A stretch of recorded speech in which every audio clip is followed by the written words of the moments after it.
आशिका तामाङको जिब्रो चिप्लन सक्छ, नियत चिप्लनै छैन। म यो कुराको ग्यारेन्टी दिन सक्छु। आशिका तामाङको बोली लडबडाउन सक्नेछ, तर नियत कहिल्यै लडबडाउने छैन। म यो ग्यारेन्टी दिन सक्छु। आशिका तामाङले सडकको फोहोर मात्र होइन, अब सदनको फोहोर पनि सफा पार्छन्। यो कुरा म यहाँ भन्न सक्छु। आशिका तामाङ त्यस्तो बहादुर छोरी हो जसले कुनै गाली गलोजको पर्वाह नगरिकन केही गर्छु भन्ने आँट गरेकी हुन्। हामी राजनीतिमा आउनुपर्ने मान्छे थिएनौँ।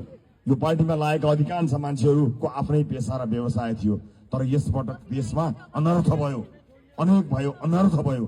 ससाना बालबालिकाहरूले सुशासन माग्दा सडकमा लड्नु पर्यो, रगत बगाउनु पर्यो। आमाहरूको काखरी थियो, त्यसैले मुलुक अर्को परिस्थितिमा पुग्यो। आशिका मात्र होइन, यस्ता कयौं मान्छेहरू जसलाई कहिल्यै राजनीतिमा आउनु थिएन, ती सबै राजनीतिमा किन आयो भने अब सडकको मात्र फोहोर सफा गर्ने होइन बहिनी, अब राजनीतिको फोहोर पनि सफा गर्ने हो। त्यस कारणले हामी